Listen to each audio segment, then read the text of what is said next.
So the idea that every man is responsible for the sperm, for the children his sperm creates, is already false off the rip, right? Women can go purchase some sperm and have a baby, and no man would be held responsible for that child because she chose for no man to be responsible for that child. Yes? Okay, let's take another scenario.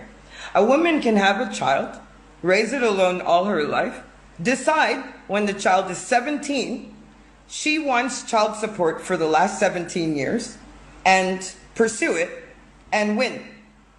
How would a decision like that be made in the best interests of a child, where someone might not even know that they have a child for 10, 12, 15 years because you didn't need the money then, huh?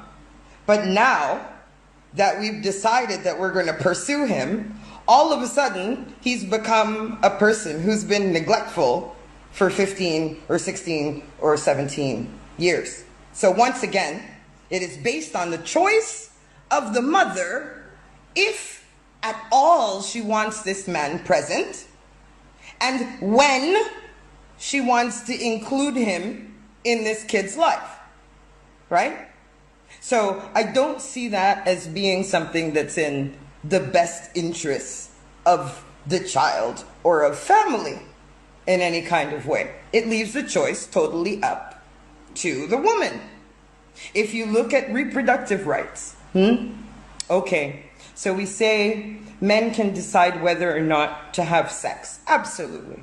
They can decide whether or not to wear a condom. Absolutely. But somehow, if a man decides to say, I don't know, believe a woman who says, I'm on the pill, I have an IUD, I'm on Depo-Provera, I'm taking this or I'm taking that. If he chooses to believe her, so now they had a discussion, right? They made the decision together that they didn't want children, except maybe she wasn't telling the truth. Where are his reproductive rights? Where are his reproductive rights? And would women like it if men started acting like they couldn't be trusted on that level? I think then everybody would be insulted. Everybody would be insulted. He doesn't believe me. I told him this and I told, right? Okay. So it means what?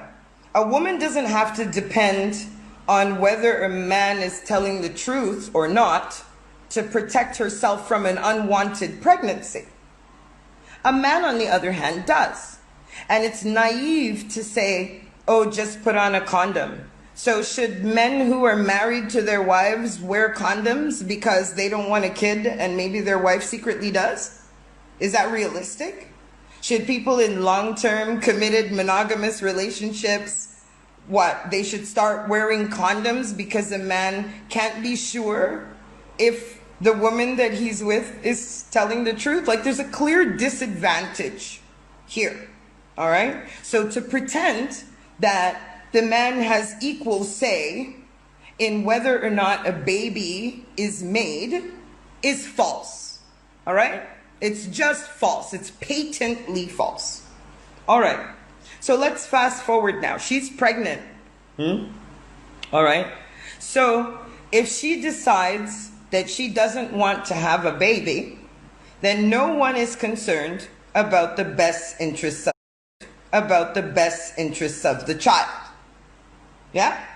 It's only if she decides that there is to be a child whose best interests are important, at that point, will the child's best interests become important. But the person who makes that decision is the woman.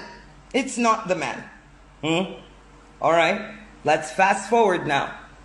She decides that she wants to have a baby. All right. When the baby is born, so now we have a live child.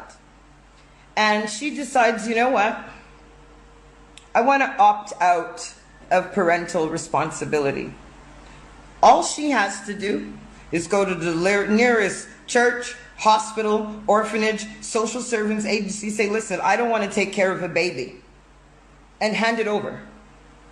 And she will suffer no legal consequences, no criminal consequences. Nothing will happen to a woman who gives birth to a baby and then decides that she doesn't want it anymore. As long as she doesn't harm that child, right? We're not talking about abuse. As long as she doesn't abuse that kid in any way. If a woman who has a baby decides after the baby is born, she doesn't want the baby, no one will force her to keep it. No one will force her to be responsible for it.